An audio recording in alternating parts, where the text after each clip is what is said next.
আশা জানিয়ে আজকের ব্লগটা শুরু করলাম। তো সাথেই থাকো, সারাদিন দেখতে থাকো ব্লগটা, আশা করছি ভালো লাগবে। তো দেখো এখানে আজকে অনুর বাবাই অনুকে ব্রাশ করিয়ে দিয়েছিল, আমি কাজ করছিলাম সেই জন্য। আর তারপরে চলে আসলাম, অন্যান্য কাজগুলো হয়েই গেছে, তারপর চলে এসছি এখানে হচ্ছে কলপারে। আগের দিন কয়েকটা কাপড় ভিজিয়ে রেখেছিলাম, তা সেগুলোই এখন ধুয়ে দিব, সকাল সকালই ধুয়ে দিব, কারণ এর আগের দিনে নাইটিটাও ওখানেই ডুবানো ছিল। তো আর শুকাবে, তারপর আবার স্নান করে ওটাকে পরবো আমি, সেই জন্য ওটাকে ধুয়ে নেব। আর কলের মধ্যে জানো তো জল একদমই থাকে না, মানে 1 মিনিটও লাগে না জল চলে যেতে। তো আমি বারবার করে কলটা পাম্প করে রাখছিলাম যেন জলটা না যায়, সেই জন্য।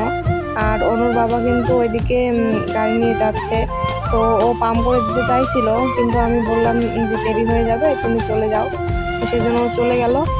আর আমি এদিকে কাপড়গুলো ধুয়ে নিচ্ছি, সকাল সকালে একটু কাপড়গুলো ধুলাম, এই কাপড়গুলো আগের দিন ভিজানো ছিল সেই জন্য। আর কেমন যেন একটা গন্ধও করছিল। আর দুপুরবেলা আরও কিন্তু অনেক কাপড় ধুবো।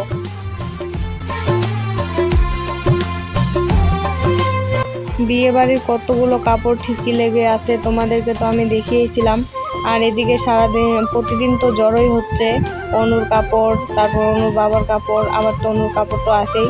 আর আমার কাপড়ও তো নেই বললেই চলে, আমার শুধু বিয়ে বাড়িতে যে কয়টা কাপড় পরে গিয়েছিলাম সেগুলোই ধুতে হবে।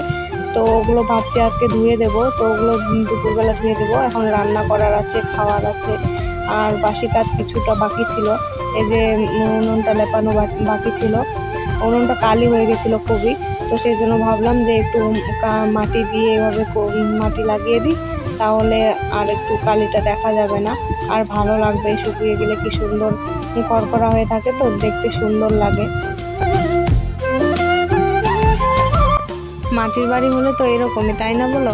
লেপে মুছে রাখবো বাড়িঘর ভালো করে, তাহলে তো সুন্দর লাগবে। কথায় আছে না, লেপলে মুছলে বাড়ি, আর সাজলে গুজলে হচ্ছে নারী।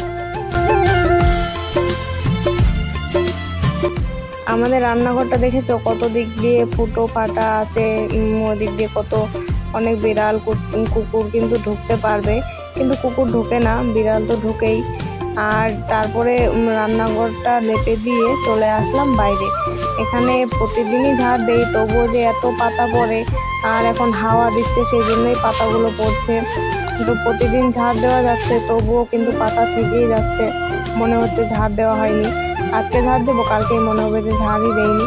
তো এই পাতাগুলোকে ঝাড় দিয়ে আমি এক জায়গায় জড়ো করে আগুন ধরিয়ে দেব।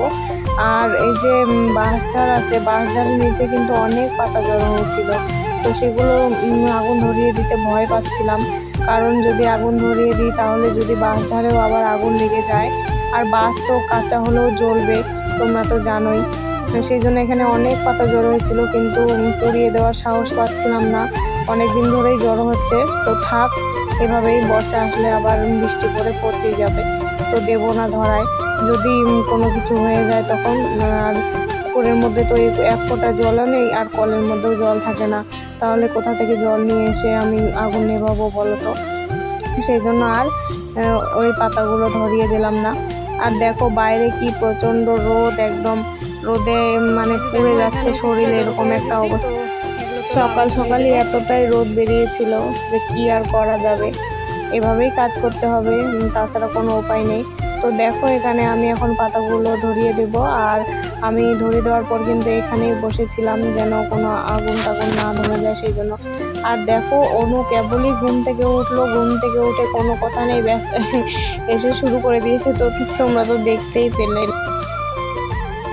তারপরে দেখো তোমাদের সাথে গল্প করতে করতে আমি এখানে চা নিয়ে বসে পড়েছি।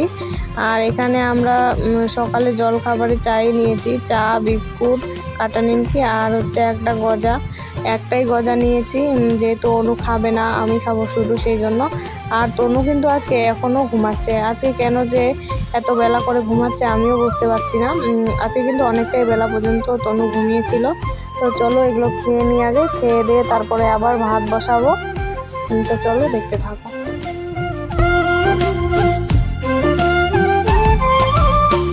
সকালের খাবারটা যদি একটু ভারী খাওয়া যায় তাহলে ভাত একটু কিন্তু দেরি করে বসালেও চলে, কিন্তু আমাদের তো সেরকম ভারী খাবার করা হচ্ছে না, কারণ তনু যেহেতু ছোট, কখন তনু উঠে যাবে আর কখন কাজ করব, সেই জন্যই ভারী কিছু বানাতে পারি না। তাই চা আর বিস্কুট দিয়ে সকালে খাওয়া দাওয়া হলো। আর তনু ঘুম থেকে উঠে গেছে, তো ওকে ওই দিদিটার কাছে একটু রাখলাম। আর আমি এখন সেন্টারে যাব, 10:30 বেজে গেছে। তো চলো সেন্টারে যাওয়া যাক। আজকে তোমাদেরকে আমি সেন্টারটা দেখাচ্ছি আমাদের। খিচুড়ি নিয়ে আসি, চলো। তনু হওয়ার পর থেকে আর সেন্টারে যেতেই পারি না ভালো মতন, না হলে এর আগে কিন্তু সব সময় আমি প্রত্যেকটা দিনই সেন্টারে যেতাম, কারণ যেহেতু অনু খিচুড়ি খেতে প্রচণ্ড ভালোবাসে, সেই জন্য। তো দেখো আমি সেন্টারে এসে গিয়েছি, আর এখানে যে ইনি হচ্ছে খিচুড়ি রান্না করেন আর খিচুড়ি দেয় আর কি। তো খিচুড়ি নিয়ে এসে তো প্রচণ্ড রোদে হাঁপিয়ে গিয়েছিলাম, আর তারপরে এই বারান্দার মধ্যে এত ঝুল পড়ে কি বলবো তোমাদেরকে। মনে হয় প্রতিদিন পরিষ্কার করলেও আবার একই রকম হয়ে যাবে, এরকম একটা অবস্থা। তো আমি ঝুলগুলো ঝেড়ে নিচ্ছি এখানে। আর অন্য দেখো ওখানে কান্না করছিল, একটা জায়গায় যাবে। তো কোথায় যাবে চলো বলছি তোমার। দেখো আমরা কোথায় চলে এসেছি।